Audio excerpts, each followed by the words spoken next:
Hi అండి, అందరికీ నమస్కారం అండి. Welcome back to our channel the women's wave. ఈరోజు మనం మహారాష్ట్రలో ఉన్న నాసిక్ దగ్గరగా ఉన్న ప్రసిద్ధ శక్తిపీఠం సప్తశృంగిదేవి టెంపుల్కి వెళ్తున్నామండి. ఇది మన భారతదేశంలో 51 శక్తిపీఠాల్లో ఒకటండి. చాలా పవిత్రమైన శక్తివంతమైన అమ్మవారి క్షేత్రం. ఇప్పుడు మన జర్నీ స్టార్ట్ అవుతుంది. మీరు కూడా నాతో పాటు రండి. ఇప్పుడు మనం నాసిక్ నుంచి వాణి గ్రామం వైపు వెళ్తున్నామండి. సప్తశృంగి ఆలయం సముద్ర మట్టానికి సుమారుగా 4659 అడుగుల ఎత్తులో ఉంటుందండి. ఇక్కడికి వస్తూ ఉంటే రోడ్ మొత్తం కొండలు, గ్రీన్ వ్యాలీలు, అద్భుతమైన ప్రకృతి దృశ్యాలు కనిపిస్తాయండి. సప్తశృంగి అంటే 7 కొండలు అని అర్థం అండి. ఈ దేవాలయం 7 పర్వత శ్రేణుల మధ్యలో ఉంది. అందుకే దీనికి సప్తశృంగి అనే నేమ్ వచ్చిందండి. చూస్తుండగానే మనం టెంపుల్ ఎంట్రన్స్కి వచ్చేసామండి. చూడండి ఆ రోజు వ్యూ ఎలా ఉందో. సో మేము అప్పుడు కొన్ని ఫోటోలు దిగుతున్నామండి. ఆ ఫోటోలే చూడండి ఇవి.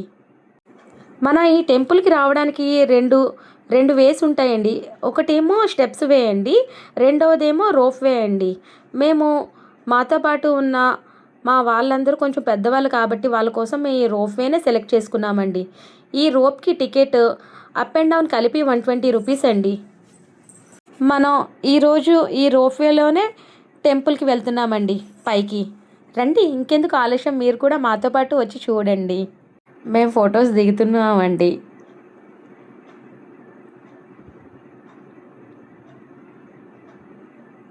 చూడండి ఈ వ్యూ అంతా చూడడానికి ఎంత బాగుంటుందో అసలు. ఇందులో ఒక కూపేలో ఒక 8 మెంబర్స్ కూర్చోవడానికి వీలుగా ఉంటుందండి. అలా మేము 14 మెంబర్స్ కాబట్టి మేము ఒక 2 కూపేస్లో కూర్చుందామని డిసైడ్ అయ్యామండి. కొంతమంది ముందు దాంట్లో వెళ్ళి కూర్చున్నారండి. సో ఇగోండి, ఇంకా రోప్వే జర్నీ స్టార్ట్ అయ్యింది. చూడండి, ఇది చాలా ఎగ్జైటింగ్ ఎక్స్పీరియన్స్ అండి. చూస్తున్నారు కదా మీరు మాతో పాటు, మీరు కూడాను ఎంతగా జస్ట్ ఒక 3 to 5 మినిట్స్లో టెంపుల్కి తీసుకెళ్ళిపోతుందండి. మేమేమో వీడియోస్ అవి తీసుకుంటున్నామండి. ఇవే కదండి ఏదైనా మనకి గుర్తుండేవి. చూడండి, హైట్లో నుంచి చూస్తుంటే నేచర్ ఎంత అందంగా కనిపిస్తుందో.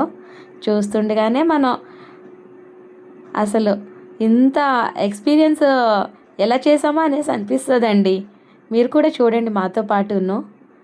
చూస్తుండగానే దగ్గరికి వచ్చేస్తున్నామండి టెంపుల్ దగ్గరికి.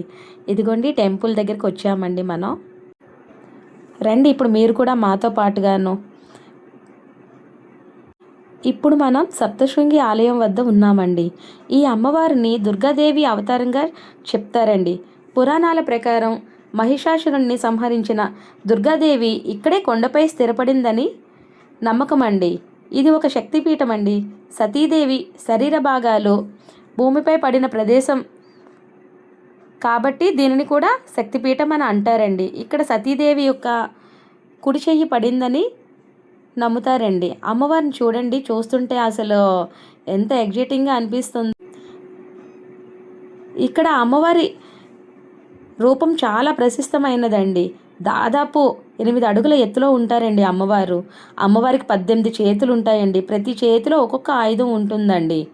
సో అమ్మవారి సింహంపై కూర్చొని మహిషాసురుని సంహరిస్తున్న రూపంలో దర్శనమిస్తారండి మనకి. నెక్స్ట్ ఇక్కడ అమ్మవారి విగ్రహం ప్రాసెస్ ఏంటంటే, ఇది విగ్రహం అంతా కూడా, ఆ స్టాట్యూ అంతా కూడా కొండరాతితోనే చెక్కబడి ఉంటుందండి. ఇది ఇక్కడ చాలా ప్రత్యేకమైన విషయం అండి. ఇక్కడ దర్శనం కూడా చాలా పవిత్రంగా, చాలా ప్రశాంతంగా అనిపిస్తుందండి. అమ్మవారి ముఖం చూస్తే భక్తి, శక్తి, కరుణ అన్నీ కలిసిన భావం వస్తుందండి.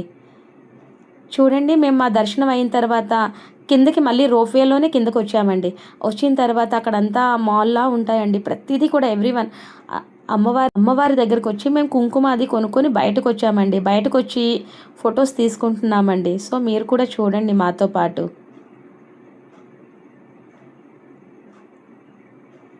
ఈరోజు మన సప్తశృంగి యాత్ర చాలా ఆధ్యాత్మికంగా ఆనందంగా జరిగింది కదండి. మీకు ఈ వీడియో నచ్చితే లైక్ చేయండి ప్లీజ్.